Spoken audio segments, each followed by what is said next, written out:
Hello everyone, greetings from Quest Zero. We'll continue our discussions on the analysis of bars, the one-dimensional analysis, that is, in finite element methods. In the previous session, we had discussed about a simple example considering the uniform cross-sectional bar. We discussed even about the steps that we consider to solve problems on bars in finite element. Going further, we'll look into the next example. The second example that we'll consider is a stepped bar. The problem statement is as follows. A two-element three-noded bar is as shown in figure. Determine the nodal displacements and nodal forces. Take E equals 200 GPa. So the entire bar is made of a single material whose elastic modulus is 200 GPa, and the stepped bar has 100 mm of larger cross-sectional area. The area value is 10 millimeter square. The shorter or the smaller cross-sectional area is 5 millimeter square, and it has a length of 50 millimeters, and there is a force of 10 kilonewton which is acting at the end of smaller cross-sectional area. So if I want to model this, probably I'll draw a line and then mark the nodes. Node, we mark it where the cross-sectional area changes, the support and the load application.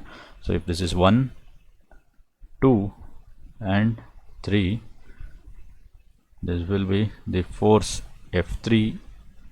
Since it is acting at node 3, this will be element 1 and this will be element 2.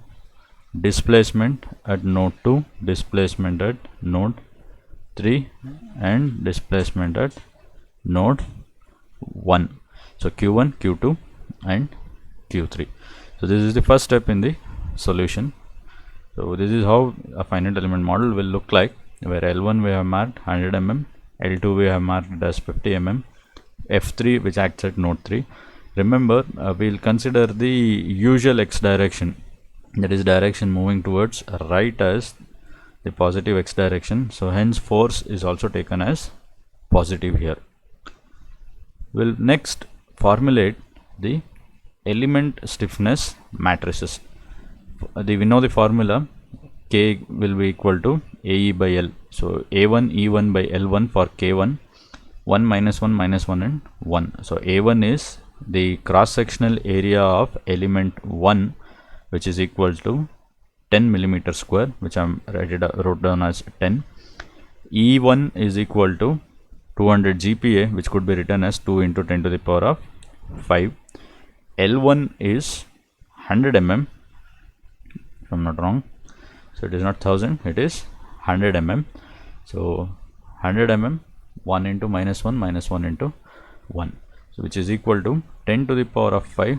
As I told you in the previous problem, we'll try to keep some value of 10 as separate, so that for the addition in the global stiffness matrix formulation it will be easier. So multiplying 0.2 inside, we'll get 0.2 minus 0.2 minus 0.2 and 0.2. Now for element 2, A2 E2 by L2, A2 is the area of the element 2 cross-sectional area, which is equal to 5 millimeter square. E2 is again the elastic modulus. For both the element it is the same, 2 into 10 to the power of 5. This is divided by 50 mm, not 1000, it is 50. Sorry for the corrections. So if you can see, it is only 50 mm. So multiplying will get, keeping 10 to the power of 5 outside, will again get 0.2. So 0.2 minus 0.2 minus 0.2 and 0.2. With this formulated, we will now formulate the global stiffness matrix. So how do we formulate global stiffness matrix? We'll consider the degrees of freedom. The simplest or easiest method for you to formulate will be to denote the global degrees of freedom in the element matrices. For example, when we consider the first element matrix, this is 1, 2. remember that the element 1 consists of only node 1 and node 2. So the first column I'll mark it as 1, the second column I'll mark it as 2, and row 1 I'll mark it as 1, row 2 I'll mark it as 2. So 1 2 1 2. Similarly for element 2, the node values are 2 and 3, the nodes which exist, and degrees of freedom for those nodes are represented here. So the first column I'll write it as 2, the second column I'll write it as 3. This is 2, this is 3. Now while creating the global stiffness matrix, 10 to the power of 5, which is common in both element 1 and element 2 matrices, will keep it outside. Now going further, I'll mark the columns as 1 2 and 3 and rows as 1 2 as well as 3. Now what is the element value for first column, first row? If you look at the first element matrix, first column, first row, it is 0.2. I have written 0.2. Next, second column, first row, second column, first row, it is minus 0.2. Second column, first row does not exist in element matrix 2. So second column, first row is minus 0.2. Now third column, first row. Third column exists, but it exists only in second row and third row. Hence the value is 0, since there is no value for third column, first row. Now first column, second row. First column, second row, it is minus 0.2. I have written minus 0.2. Next, second column, second row, 0.2 in K1 or element stiffness matrix K1. 0.2 I'll write, and also there is one more term, second column, second row in the element stiffness matrix of element 2, which is again 0.2. So 0.2 plus 0.2, both will be added. So this 0.2 will be added with this 0.2 because both represent the second row and second column element. Now third column, second row element, third column, second row element, it is minus 0.2. I have written minus 0.2. Now first column, third row element, there is no first column, third row element, so we'll mark it as 0. Going further, second column, third row element, it is minus 0.2, and third row, third column element, it is 0.2, 0.2. Now adding the terms that needs to be simplified.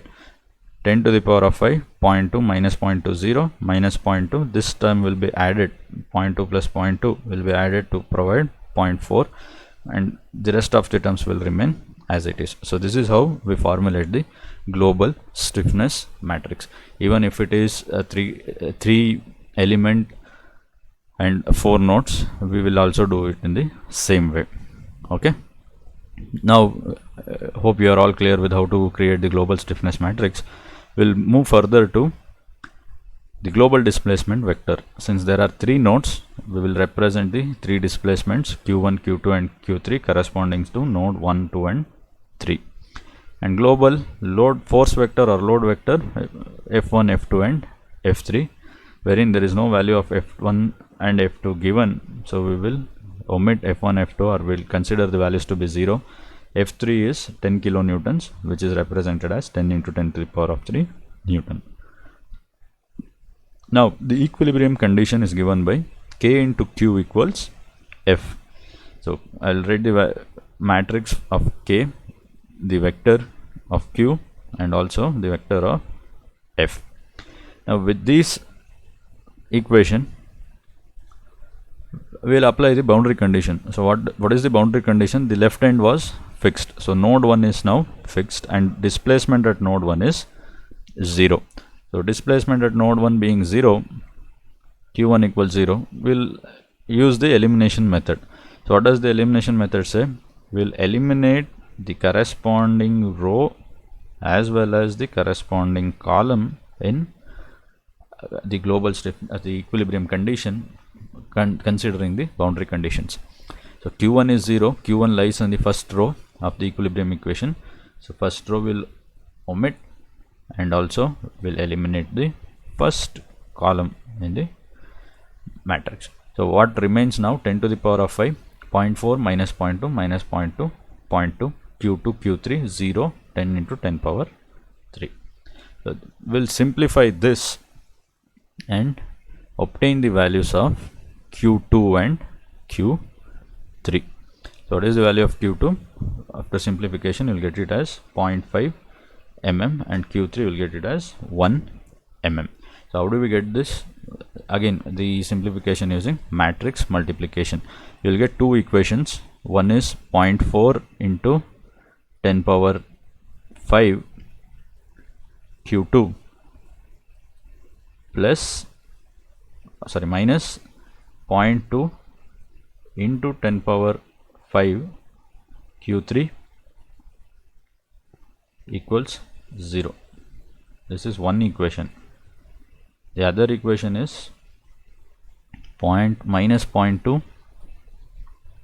into 10 power 5 q2 plus 0.2 into 10 power 3 q3 plus 0.2 into 10 power 3 q3 is equal to 10 into 10 power 3. Now in your calculator, if you can substitute these values in a simultaneous equation, you will be able to obtain the values of q2 and q3. Okay, so once we know the values of displacement, we can calculate the stress as well as the reaction forces. But the stress in this particular question, it has not been asked, so we'll proceed to calculating the reaction forces. So reactions at the support is given by the formula R equals K into Q minus F. So R is again a vector, the force, reaction force vector. So R1, R2, R3 is equal to, we'll write the global stiffness matrix and we'll also write the global displacement vector. Now we know the values of Q2 as well as Q3. So we'll write those values minus the force vector 0, 0, 10 into 10 power 3. This provides the values of R1, R2 and R3 as minus 10 into 10 to the power of 3, 0 and 0. So how do we multiply in the matrix and stuff? In the previous example I had explained, so I'll not be briefing on it for this particular example. So we will get the values as minus 10 into 10 power 3 on the leftmost node, which is fixed. So this is the value of reactions at the support. So we'll take up one more problem, a very similar problem to this. For the step bar shown, find the nodal displacements. We need to find the stresses also for this, as well as left support reaction. So left support reaction is the reaction at this node. This is what we need to find out. Now how do we make the finite element model? So if you consider this as the finite element model, so I'll keep a node at the end where the cross sectional area changes, and also in this problem the material is also different for both the bars. The bar with the larger cross sectional area is made of aluminum, and the section of the bar made of smaller cross sectional area is made of steel. So I'll mark the nodes. So this is 1, 2 and 3. Displacement at node 3 Q3, displacement at node 2 and write it as Q2, and displacement at node 1 is Q1. So directly from the figure it is evident that Q1 and Q3 is 0, both are fixed. At Q2 there will be displacement, and also there is a load at node 2 which is P, and you have the value P equals 200 kilonewtons. We'll assume the conventional x direction in this way. So the length of aluminum section is 300 mm, the length of steel section is 400 mm. The area is 2400 millimeter square for aluminum section, and for steel section it is 600 millimeter square. They are also given the elastic modulus values for aluminum, which is equal to 70 GPa, and for steel it is 200 GPa. So the very first step in the solution is we'll formulate the finite element model. So L1 equals 300 mm, L2 equals 400 mm, 1, 2 and 3 which are the nodes, F2 which is equal to 200 kilonewtons, 1 and 2 are the elements, and mark the displacements also, 1, 2 and 3. Now we'll calculate the element stiffness matrix. So element stiffness matrix for element 1 is given by K1 equals A1E1 by L1, where A1 is the cross sectional area of element 1 which is made of aluminium, E1 is again the aluminium section elastic modulus, L1 is the length of that particular section. So 2400 was the area, 70 GPa was given, so 70 into 10 to the power of 3 MPa will convert, and 300 mm will retain. So why MPa? Because Newton per millimeter square is what the unit matches with the rest of the terms. So simplifying this, I'll again keep 10 to the power of 5 outside to obtain 5.6, minus 5.6, minus 5.6 and 5.6. If you simplify this, you will get 5.6 into 10 to the power of 5. So I'll multiply 5.6 inside the matrix and keep 10 to the power of 5 separate. Now I'll calculate the stiffness matrix, element stiffness matrix for the second element which is made of steel. So K2 equals A2E2 by L2, 1 minus 1 minus 1 and 1. A2 value is 600 millimeter square. The E2 value is 200 GPa, which is equal to 200 into 10 to the power of 3 MPa, divided by the length of the element which is 400. So we'll get the value, if I keep 10 to the power of 5 outside, we'll get a value of 3 minus 3 minus 3 and 3. So do check with the values. If you have any corrections, do comment it in the sections below.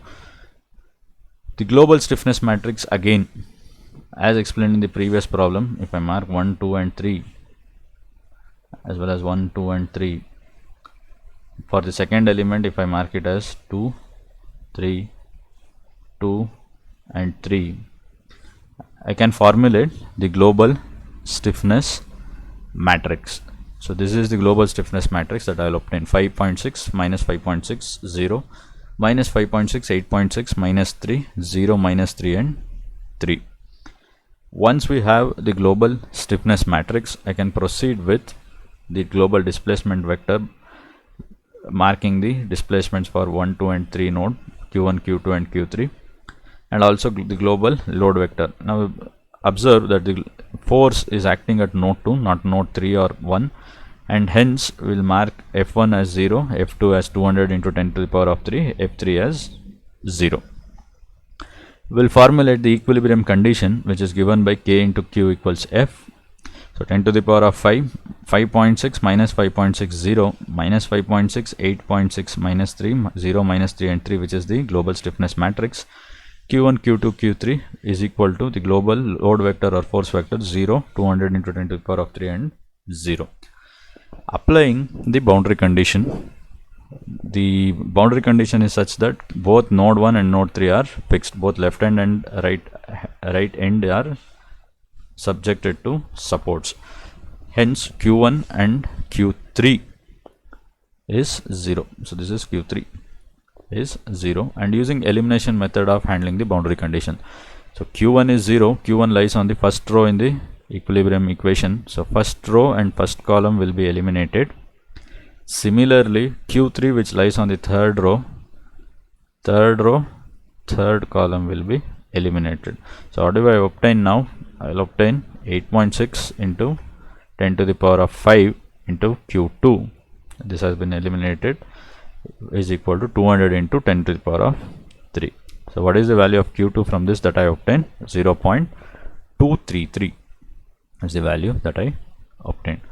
Now when the value of displacement is known, we can proceed further to the stresses in each element. So in stress in element 1 is given by the formula sigma 1 equals E1 by L1 minus 1 1 Q1 Q2. E1 is elastic modulus of aluminium 70 into 10 to the power of 3 MPa. L1 is 300 mm. Minus 1 1 0 Q1, which is fixed node, A1 is fixed node, hence Q1 is 0. Q2 we have obtained it as 0.233. We'll write it. Simplifying this, I will obtain 54.36 Newton per millimeter square. So how do you simplify? Again, it is the matrix multiplication that you need to remember. Minus 1 into 0 is 0, 1 into 0.233 into this entire term. Okay. Similarly, the stress in element 2, you can calculate it as sigma 2 equals E2 by L2 minus 1 into 1 Q2 Q3. E2 value, which is the elastic modulus of steel, is 200 into 10 to the power of 3, which has been written. L2 is the length of that particular section, which is 400 mm. Minus 1 1.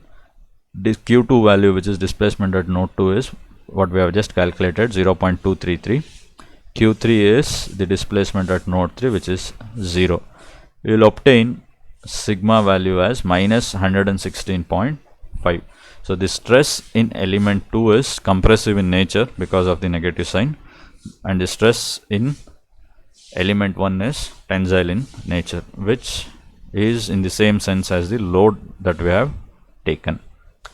Okay, so please do the calculations on your own and see that the value matches and you practice well. We'll take up and the reaction at nodes that we need to calculate. We'll go with the formula R equals K into Q minus F. So R, if we substitute all the values, we will get the reaction values as 130.48, 0.38, minus 69.9 into 10 to the power of 3 newtons. So this is the value. Again, the calculations of R I have explained in the numerical 1 in the previous video. Please go through it, how to calculate or how to do the matrix multiplication. If you are able to put the matrix in the calculator itself and then obtain the results, that's also fine. So R1 is minus 130.48 into 10 to the power of 3 Newton, minus 69.9. Going further, we'll take up one last example in today's video. Obtain the element stresses of the step bar shown using penalty approach method of handling boundary conditions. Till now we had only dealt with elimination method. So in this problem we'll also see how the penalty approach method is discussed. The values has been given. E1 again 70 GPa, going by the value it should be aluminium. 200 GPa should be steel. A1 is 2400 millimeter square, just like in the previous problem. A2 now changes to 750 millimeter square. L1 is 150 mm and L2 is 300 mm. Load value remains the same, but it is acting in a direction opposite to the conventional X direction. So how do I model this? This is the finite element model denoting all the terms. You can also add the Q1, Q2 and Q3 to this. So once you have denoted the displacements, also we'll calculate the element stiffness matrices. So element stiffness matrix for element 1 is given by A1 E1 by L1, 1 minus 1 minus 1 and 1. A1 value is 2400. 70 into 10 to the power of 3 is the value of elastic modulus in element 1, and the length is 150 mm. So if keeping 10 to the power of 5 as common, I can multiply the result 11.2 inside the matrix to obtain 11.2 minus 11.2 minus 11.2 and 11.2. So for element 2, the K2 equals A2 E2 by L2, 1 minus 1 minus 1 and 1. 750 millimeter square was the area given for element 2 into 200 into 10 to the power of 3 MPa divided by 300. 1 minus 1 minus 1 and 1. So I will get a value as 5. So 5 into 10 to the power of 5. I'll keep 10 to the power of 5 outside and multiply 5 inside the matrix to obtain the value 10 to the power of 5 into 5 minus 5 divided by 5 minus 5 minus 5 and 5. So with this we'll try to formulate the global stiffness matrix. Again, as I told you, mark the global degrees of freedom 1, 2, 1 and 2 for element 1 where the nodes 1 and 2 are present. For element 2, nodes 2 and 3 are present, 2 and 3, 2 and 3. So 1, 2, 1, 2, 2 and 3 and 2 and 3. For column 1, row 1 with the value is 11.2, I have written 11.2. You can also mark here 1, 2, 3 for your convenience. If you are familiar enough and you can calculate without writing it, that is also fine. So 1, 1 it is 11.2, 2, 1 it is minus 11.2, 3, 1 there is no term, 0, 1, 2, 1 first column second row minus 11.2, second column second row it is 11.2 and also plus 5 in the second element. So 11.2 plus 5, 16.2 value. Second column third row it is minus 5.5, minus 5.5 has been written. First column third row there is no such element present in the elemental matrices, so it is 0. Second column third row it is minus 5, second row third column minus 5, third row third column it is 5. So global stiffness matrix we have 10 to the power of 5, we have kept it as common. Now global displacement vector is q1, q2 and q3. Global load vector is f1, f2, f3, but remember that f2 is now acting in the opposite direction, hence we have taken it as minus 200 into 10 power 3. Now equilibrium condition is given by k into q equals f. So 10 to the power of 5, 11.2 minus 11.2, 0, minus 11.2, 16.2 minus 5, 0, minus 5 and 5, q1, q2 and q3, which is equal to 0 minus 200 into 10 to the power of 3 and 0. Now applying the boundary condition, q1 and q3 are 0, q1 and q3 are 0, this is 3, and we take the penalty approach method of handling boundary condition. So in this penalty approach method, we'll first calculate the value of C. So what is C value? It is maximum of the element that is present in the global stiffness matrix. So in this matrix, which is the maximum value of element? So it is 16.2. So this is the maximum value into 10 to the power of 4 we will calculate. So 16.2 into 10 to the power of 5 into 10 to the power of 4 will give you 162,000 into 10 to the power of 5 as the C value. Now this C value we will add it to the terms that are fixed or the boundary conditions that are known. So node 1 boundary condition was known and node 3 boundary condition is known. So K11, this term K11 and K33 will be modified. So how do we do it? We'll add the value of C to K11 term in the global stiffness matrix and K33 because the boundary conditions of these two nodes are known. And also we'll make a small change to the global force vector or global load vector, wherein F1 in plus CA1 will be added, F3 plus CA3 will be added, where A1 and A3 are nothing but the displacement of spring at node 1 and 3.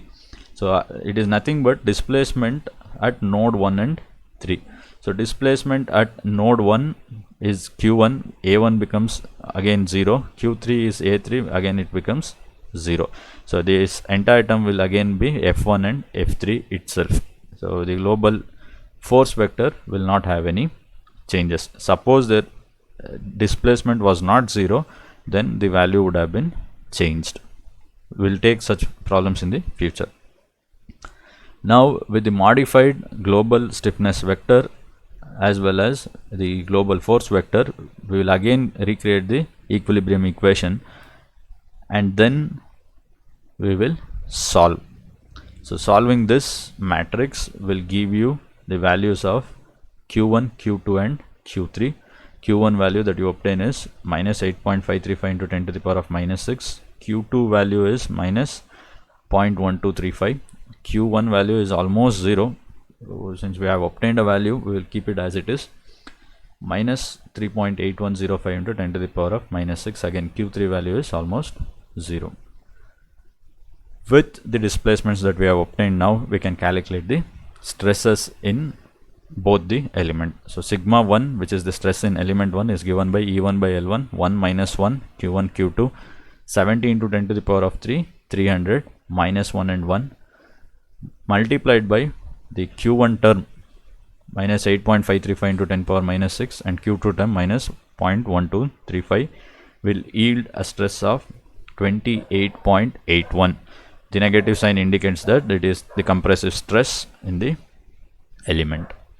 Now going further, in element 2, sigma 2 equals E2 by L2, 1 minus 1, Q2, Q3, 200 into 10 to the power of 3 and 400 divided by minus 1 into 1, minus 0.1235 is the Q2 value, and minus 3.8105 into 10 to the power of minus 6 is the Q3 value. So when you simplify this, you will get a value of 61.748 Newton per millimeter square as the value of sigma 2. So now both sigma 1 and sigma 2 values are known. We have obtained the required solution. So remember that since the load was acting in the negative x direction, the steel section is under tensile stress and the aluminum section is under compressive stress, which has been denoted by the signs. This completes the examples for today's session. So please do go through it, work it on your own and practice well. If you have any clarifications to be made, do comment. We will take the necessary actions. And thank you for watching. If you like the video, please do press on the like button and also subscribe and share the channel. Thank you.